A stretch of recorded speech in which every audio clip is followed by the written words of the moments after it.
Morning students, I am Iqbal Arfin और आप देख रहे हैं आईएएस इंग्लिश क्लासेस के लेक्चर वीडियो।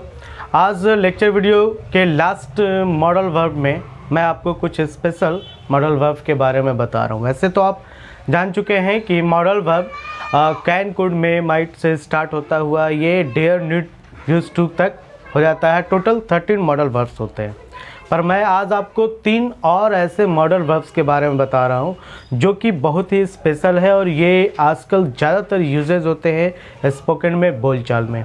ये मॉडल्स वर्ब जो इसे दूसरे वर्ड में हम लोग इसे इन्फिनिटिव वर्ब के रूप में भी यूज़ करते हैं। तो मैं आपको एक सेपरेट वीडियो में बताऊंगा कि ये वर्ब इन्फिनिटिव के रूप में कैसे यूज़ होगा। फ़िलहाल आज मैं आपको बता रहा हूँ ये modal verb as a modal verb की तरह किस तरह से यूज़ होता है। और वो मॉडल वर्ब है आपका has, have to, had to और विल हैव टू।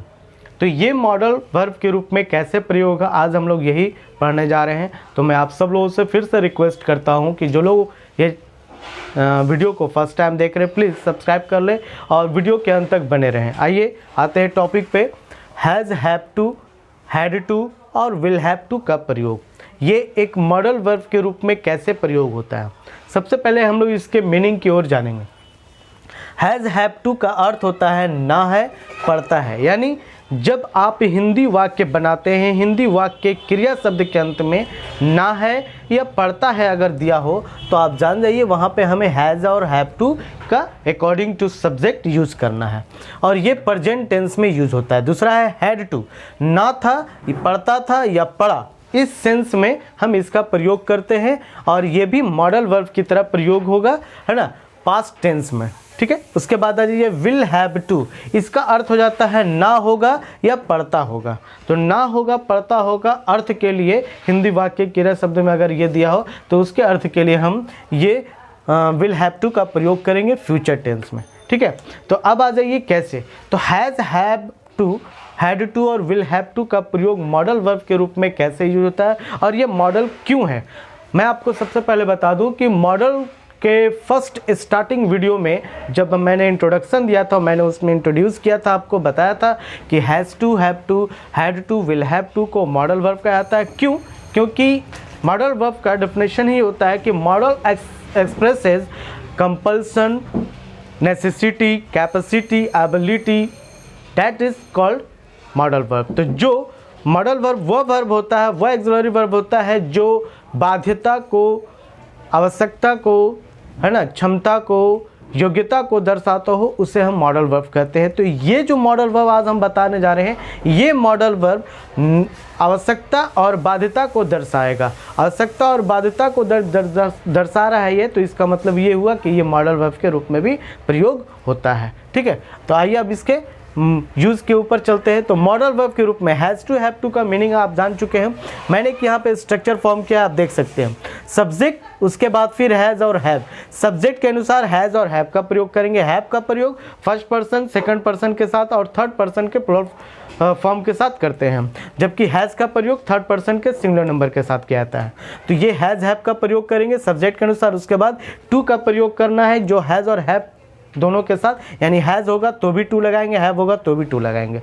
उसके बाद फिर वर्ब का फर्स्ट फॉर्म, जैसे आप मॉडल के साथ कैन, कुड, मे, माइट जो भी मॉडल है, शुड, मस्ट, उन सभी के साथ आप वर्ब वन का फॉर्म यूज़ करते हो, वैसे ही वर्ब वन का फॉर्म यूज़ करना है। उसके बाद ऑब्जेक्ट रखना है, जैसा कि एग्जाम्पल आप देख रहे हैं, I have to go there, मुझे वहाँ जाना है।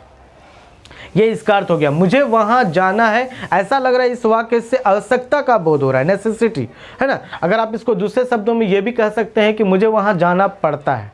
तो अगर आप ये कहते हैं कि मुझे वहाँ जाना पड़ता है तो ये बाध्यता का बोध कराता है। तो आवश्यकता और बाध्यता का जो बोध कराए वहाँ पे आपको has to, have to present form में यूज़ करना है। एक और एग्जांपल है, she has to cook food at home, उसे घर पर खाना बनाना पड़ता है।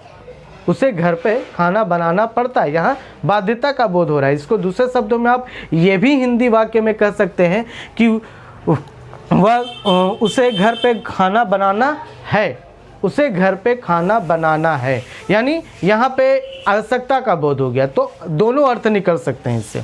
आइए अब पास्ट टेंस में, subject plus had plus to plus verb one plus object. तो इस स्ट्रक्चर पे सेंटेंस क्या हो जाएगा कि ना था या पढ़ता था या पढ़ा के सेंस में होगा। जैसा कि you had to learn English, तो इसका अर्थ हो गया कि तुम्हें अंग्रेजी सीखना था। ये हो सकता है इसका दूसरा शब्द, ये दूसरे वाक्यों में हम ये भी कह सकते हैं कि तुम्हें अंग्रेजी सीखना पड़ा, तुम्हें अंग्रेजी सीखना पड़ता था। तीनों अर्थ इसके निकल सकते हैं। और आवश्यकता और बाध्यता का बोध होगा। उसी तरह एक और एग्जांपल ले, they had to attend the meeting, उन लोगों को सभा में शामिल होना पड़ा।